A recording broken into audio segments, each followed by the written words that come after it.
नमस्कार दोस्तों, एक नई लर्निंग के साथ हाजिर हूँ और आज की लर्निंग में एक छोटी सी कंपनी को लेकर चर्चा करने की कोशिश करेंगे जो स्टॉक मार्केट में लिस्टेड भी है।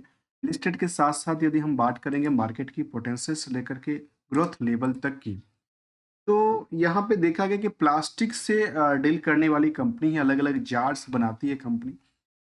और जार के अलावा यदि हम बात किया जाए तो मार्केट की स्ट्रेटजी ये कहती है, यहाँ पे ट्रेंड की बात करूँ तो ट्रेंड में देखने को मिला कि बीच में तो अच्छी खासी रैली क्रिएट कर रही थी। मार्केट में डिमांड थी, बाद में डिमांड घटी भी थी और दोबारा मार्केट में जो मल्टीपल लेयर हैं इनके रेजिस्टेंस को लेकर के वहाँ तक पहुँचने की कोशिश जारी है। जारी के पीछे की फाइनेंशियल पोजीशन को जानने की कोशिश करेंगे, जहाँ पे कंपनी में निवेशकों का इंटरेस्ट ऑलमोस्ट करीब कह सकते हैं कि 15 से 20,000 निवेशक हैं कंपनी में। इसमें यदि रिसेंटली ट्रेडिंग की बात किया जाए तो कुछ बल्क डील लगातार सामने आती रहती है, जहाँ पे कुछ प्लेयर ने यहाँ पे देखा गया कि 16 दिसंबर के आसपास अच्छी खासी काफ़ी ज़्यादा नंबर के साथ मार्केट में बाय और सेल देखने को मिला, जहाँ पे बल्क डील का पोजीशन देखने को मिला था। उसको हिसाब से कुछ पार्टी ने पोजीशन बनाई होगी, कुछ ने अपनी पोजीशन को बेची होगी, सेंटिमेंट क्रिएट करने को। अब आती है मार्केट में जहाँ 17,000 से ज़्यादा निवेशक हैं। कंपनी में जो आम पब्लिक है उनके पास 44% से ज़्यादा की होल्डिंग का भी कहती है। और होल्डिंग के अलावा यदि हम मार्केट में इन कंपनी को लेकर के मार्केट कैप को देखते हैं, तो हमें कई बार लगता है कि 70 करोड़ की मार्केट कैप वाली कंपनी में 17 से लेकर के 20,000 शेयर होल्डर का इंटरेस्ट बना है। जहाँ पे इंडस्ट्रियल के पी के मुताबिक आज भी यहाँ पे क्राउड ज़्यादा है। कहाँ से? अर्निंग पर शेयर के माप के नंबर से। यदि नंबर ऑफ शेयर की बात किया जाए तो 1 करोड़ 68 लाख की बातें कहती है और करंट मार्केट की इसकी वजह से प्राइसेस ये हाई की बात कहती है। 70 करोड़ का आंकड़ा देती है। यदि बुक वैल्यू से कंपेयर करते हैं तो वो कहते हैं 170% की। और इंट्रिंसिक वैल्यू आज भी करीब ₹13 के आसपास है, जो कि बुक वैल्यू से भी कमज़ोर दिखती है। आरओई, आरओसी की आंकड़ा को बात करना ही ठीक नहीं लगता, क्योंकि काफ़ी नेगेटिव इम्पैक्ट डालती है कंपनी को लेकर के। लेकिन कुछ पहलू है जिसको लेकर के हम कहते हैं कि प्रमोटर के पास कंट्रोल 55% आज भी बनी नज़र आती है। डिविडेंड की कोई ट्रैक रिकॉर्ड ना हो, हायर टू लोअर की बात करें तो कह सकते हैं कि लोअर से ऑलमोस्ट ये 100% की उछाल क्रिएट किया है। यदि ये लोअर की प्राइस थी 1 साल पहले की बात, तो 1 साल के दौरान ये कह सकते हैं कि अपनी हायर के आसपास करीब 100% की उछाल क्रिएट किया है। जबकि कंपनी में डेट टू इक्विटी के बारे में कहते हैं कि ज़ीरो, करंट रेशियो के नंबर काफ़ी बड़ी है। इसको लेकर के चिंता की बात होती है, लेकिन इसको लेकर के एक छोटी सी रिकन्सिलेशन करेंगे तो समझ आ जाएगी कि ये जो समरी डेटा है, इसके पीछे हकीकत क्या है। क्योंकि हकीकत के लिए हम ये 2 पॉइंट को हाइलाइट करते हैं, जहाँ पे देखा गया कि आउटस्टैंडिंग वर्सेस प्रॉफिट का नंबर 114% की आंकड़ा दर्ज करती है। तो ये बीएसई से लिस्टेड कंपनी है, 1984 में कंपनी बनी थी। पियर्स पॉलीमर्स के नाम से, जो कि manufacturing in the trade and the pet jars and the बोतल का कामकाज में इनकी दिलचस्पी थी कंपनी का, जो कि वेबसाइट्स के ऊपर देखा गया कि फ्री गिफ्ट्स और ये अपनी ऑफर्स के थ्रू ये सब बेचने की कोशिश प्रयास रहती है हमेशा। कलेक्शन को लेकर के ये सब जार और ये सब चीज़ों को लेकर के बनाती है, जो इनके प्रोडक्टिविटीज़ हैं उसको और अपने सेल को और बाकी सब चीज़ों को लेकर के अपने यहाँ ये सब चीज़ों को दर्ज कर मार्केट में। यदि हम इनकी फाइनेंशियल पोजीशन को जानने की कोशिश करें तो हमारे सामने जो ईयर ऑन ईयर बेसिस का ग्रोथ था कंपनी का 2024 तक की, उसमें एक लंबी गिरावट का देखने को मिला है। और लंबी गिरावट के साथ साथ ये भी देखने को मिला कि 23 के मुकाबले 24 में करीब 4% ही गिरा था, लेकिन ओवरऑल नेट इनकम साइड में 108% की गिरावट दर्ज कर लेती है। इसके विपरीत यदि हम क्वार्टरली रिजल्ट को देखते हैं तो क्वार्टरली रिजल्ट इसके विपरीत था, क्योंकि यदि जिस हिसाब से 24 मार्च तक का डेटा शामिल आया था, उसके बाद मार्केट ने 2 क्वार्टर का डेटा शामिल करता है, तो वो नियर अबाउट लगता है कि ये अभी उसी ट्रेंड में चल रही है जैसा कि उन्होंने 24 में और 23 में अपनी आंकड़ा दर्ज की थी। लेकिन नियर अबाउट यदि 27% की ग्रो करती है वाई ओ वाई बेसिस पे, तो क्यू और क्यू बेसिस पे इसमें गिरावट देखने को मिला है।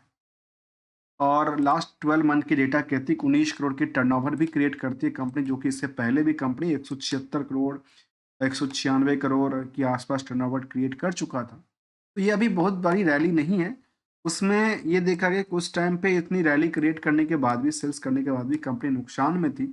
लेकिन आज इतनी कम करने के बाद भी कंपनी कंपनी कह रही है जो 1,61,00,000 का हम प्रॉफिट बुकिंग कर रहे हैं, जिसमें अदर सोर्स ऑफ इनकम भी करीब 60 लाख के आसपास क्रिएट होती है। और सीजीआर के बेसिस पे कुछ पार्ट तो इनको कहते हैं फेवरेबल कहती है, कुछ पार्ट इनको इनफेवरेबल की बातें कहते हैं, जिसमें कि सेल्स डिक्लाइन करती है, प्रॉफिट को लेकर के इनको सपोर्ट बनाने की कोशिश में है। और स्टॉक प्राइस सीजीआर में अप डाउन के साथ साथ करीब 25% तक की सीजीआर रिटर्न क्रिएट किया है। जहाँ तक इस कंपनी का ओवरऑल हमने देखा तो समझ में आया कि कंपनी करीब 8% की नेट इनकम को सेव कर 6% के नेट इनकम को सेव कर पाती है।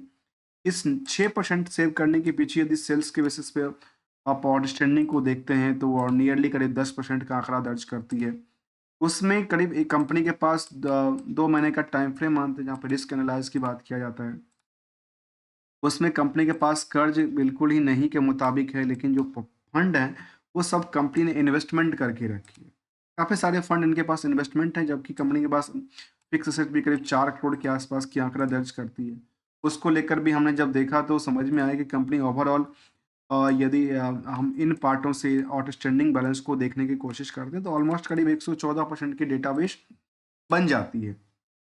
अर्थात हाथ में सिंपल समझो तो 100 रुपए की अपनी प्रॉफ़िट दर्ज किया है, और अपने 114 रुपए की बात करूँ तो आपकी क्या बनती है, ये आपकी अभी तक मार्केट में डेटर्स या आउटस्टैंडिंग की बातें रखती है, जो कि हाथ में अभी तक कुछ मिला नहीं एज़ पर द आउटस्टैंडिंग के बेसिस।